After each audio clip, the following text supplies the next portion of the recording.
ఎప్పుడు హ్యాపీగా తింటూనో, తాగుతూనో, లేకపోతే ఎంజాయ్ చేస్తూనో కనిపిస్తూ ఉంటాం కదా!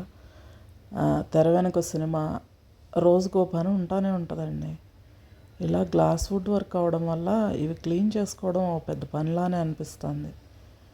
ఒక 15 డేస్‌కో బావుంటే 15 డేస్‌కి, లేదంటే 1 మంత్‌కి అలా నా హెల్త్ అండ్ టైముని బట్టి ఇలా ఫ్యాన్స్ ఇంతకుముందు మా హస్బెండ్ క్లీన్ చేసేవారు. నెక్స్ట్ మా అబ్బాయి పైకొచ్చిన తర్వాత తాను.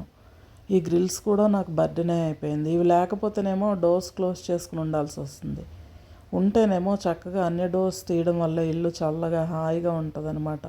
నాకు అక్కడ ఇండివిజువల్ హౌస్‌లో ఉండటం అలవాటైపోయి ఇక్కడ డోర్స్ క్లోజ్ చేసుకుని ఉంటే లిటరల్లీ నేను ఒక జైల్లో పడున్నట్టే అనిపిచ్చేది. సో గ్రిల్స్ పెట్టించాం. ఏది పెట్టిచ్చినా సరే ఒక మెయింటెనెన్స్. ఇలా ఇలా గాని నన్ను చూసారనుకోండి మా వాళ్ళు, నన్ను కూర్చోబెట్టి ఒక 2 గంటలు క్లాస్ పీకుతారనమాట. ఇలా చేస్తున్నావు, అలా చేస్తున్నావు, వాళ్ళని పిలవచ్చు కదా, వీళ్ళని పిలవచ్చు కదా. కానీ నాకు వాళ్ళతో మొరిగే కన్నా 5 నిమిషాల్లో అయిపోతుంది ఆ పని. ఓపిక ఉన్నప్పుడు సైలెంట్గా చేసేద్దామని నేనేమో వాళ్ళు లేనప్పుడు చూసి సైలెంట్గా చేసేస్తూ ఉంటానన్నమాట. ఇలా తెర వెనుక కష్టాలు చాలా ఉంటాయి.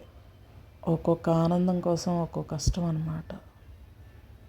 రీసెంట్ టైమ్స్లో రెంట్కుంటే హ్యాపీ అనిపిస్తూ ఉంటుంది నాకు. ఎందుకంటే అసలు క్లీనింగ్ పనే పెట్టుకోవట్లేదు రెంట్లకు ఉన్నవాళ్ళు.